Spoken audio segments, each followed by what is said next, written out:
Hello and welcome to another episode of Jesus Doctrine. Today we're going to be looking at part 2 of Songs of Solomon. If you didn't see part 1, please do remember to click on the link above and watch that first episode. Let's begin. Just a gentle recap before we begin. So the Shunammite woman represents the individual Christian. The king in the story, King Solomon, he represents Jesus Christ. They have an intimate relationship that's still at the very first stages. We read about this woman who's become lovesick and paralyzed by the intensity and the intoxication of love. We've also read about how she's got a revelation that while she's dark and sinful, she's still beautiful to her husband, to the King of Kings. And this is where we're going to pick it up from. And so we've just had it say where the daughters of Jerusalem have been charged to not wake up or awaken love before its time. So let's pick it up from Song of Solomon chapter 2 verse 8, and it reads, "The voice of my beloved, behold he comes, leaping upon the mountains, skipping upon the hills." So here we read about the voice of the beloved calling out that gets this young bride, this Shunammite woman, to be excited about this imminent return of her husband, the king, or husband to be the king. And this king is described as being one that is jumping and hopping across the mountains and the hills. And so it's speaking about his ability to overcome the hugest obstacles in this world because he has the power to do all things. And this is what's being portrayed by this jumping and darting around the mountains and the hills. "My beloved is like a young roe or a hart. Behold, he stands behind our wall. He looks forth at the windows, showing himself through the lattice." And here we see the king being described as a hart or a young roe. And this is important. These animals would walk effortlessly, in fact, run effortlessly across the tops of mountains, delicately but beautifully. And so these animals almost seem to have a supernatural footing and grip, being able to run across the mountains almost as if across the skies, with their feet barely touching the ground. And then we read about the wall that separated the Shunammite woman and her king. And this wall was their wall, our wall as she calls it. But yet the king is able to look straight through this wall to wherever she is, for the king has got the ability to see all things and be able to see her no matter where she is.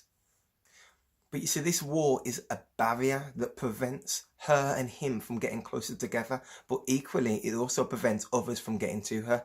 And so the question has to be asked, who has built this barrier? Has she put a barrier around herself to protect herself from others? But in essence, it's actually built a barrier preventing the king from getting to her.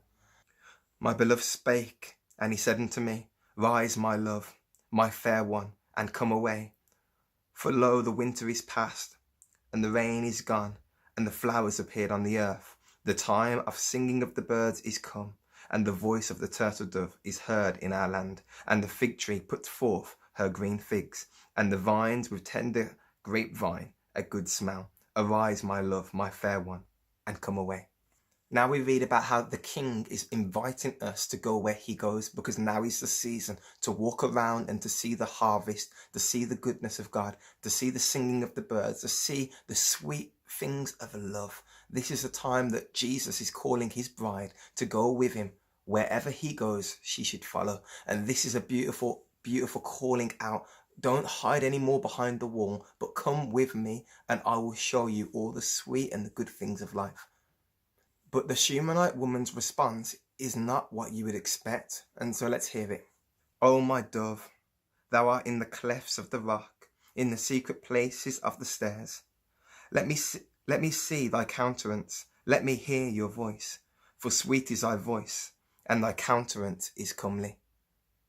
So despite the invitation of the king, the Shunammite woman still seems to be desperate for the king to do all the work. He's called her to come, but yet her response isn't to come. Her response is, "Come to me, let me see you, let me see your beautiful countenance." While it's still a beautiful relationship, we start to see that she is unwilling to go after her husband. She is unwilling to follow his lead. When he's calling her out, she's still waiting, hoping that to see his face wherever she is. She's trapped behind the barriers that she's built, and she's not yet ready to pull them down in her own life so that she can see and experience the fullness of life with the king. Even while the Shunammite woman might seem very selfish, expecting the king to come to her and refusing to come to him, she does seem to show some theological awareness to where the king can be found. Like Moses, who was hidden in the cleft of the rock, so that one day when the glory of God was passing by, he was able to see the presence and the glory of God's rear parts. So too she knows that the king is hidden in the cleft of the rock, in the secret places of the Most High. This rock that we get hidden into, in that secret place where she's been called to, is Christ. When you hide yourself in the secret places of God, you are on the rock that is our firm foundation. You are in the cleft of the rock that Moses went into, where you will see the glory of God pass by and begin to move and to reign upon and influence your life. Just as Moses' face was shining, so you too, if you hide in the secret place of the Most High, in the rock that is Christ, you can be radiant with the glory of God.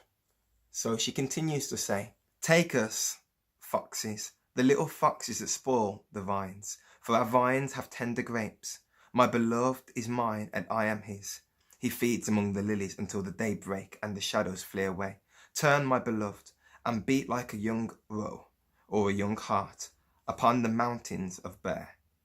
And so now we read about for the first time these little foxes that spoil the vine. These are the issues that are undealt within our hearts, that only come to bite us and to ruin the fruitfulness that's meant to come into our life. And this Shunammite woman, she is desperate to see her beloved, and she describes him as one that feeds amongst the lilies. He is one that goes amongst the most beautiful things in this world, the church of God, and there he takes his feeding. There he finds his peace and his comfort. There he finds his love. And when the day breaks, and so this is an interesting one, he feeds amongst the lilies until the day breaks and the shadows flee. And so we get a picture that this Shunammite woman is really able to be around him at this point only in darkness.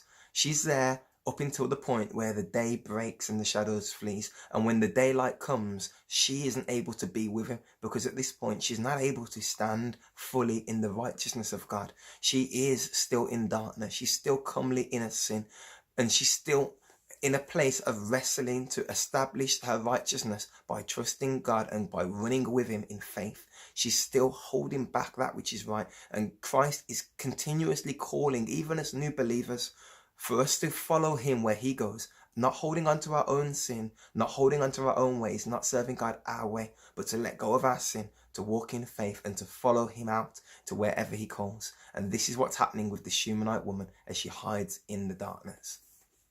She also makes reference to the mountains of Bether. Now, these mountains are interesting because Bether means separation. And so she understands that her sin, that this darkness, that the walls of separation between her and God have actually separated her. And she refers to this place as the mountains of Bether. And so she is more than aware that she is separated from her king. "By night on my bed I sought him, whom my soul loves. I sought him, but I found him not. I will rise now and go about the city. In the streets and in the broad ways I will seek him, whom my soul loves. I sought him, but I found him not." And so here we see this woman who is desperately looking for her lover, and she begins to now at this point go out of her own house and begin to explore in the darkness the place where she can find her lover. She leaves her place of comfort for the first time in the scripture, and she begins to go out of herself, out of her place of comfort, and begins to seek God for herself. Not just to be experienced and ministered to in her own house, in her own comfort, but now it's time for her to go out and to seek him. "The watchmen that go about the city found me, to whom I said, saw him whom my soul loves. But it was a little that I passed from them, but I found him whom my soul loves. I held him and would not let him go, until I had brought him into my mother's house, into the chambers of her that had conceived me. I charge you, O daughters of Jerusalem, by the roes and the hinds of the field, that you stir not up my love, till he please."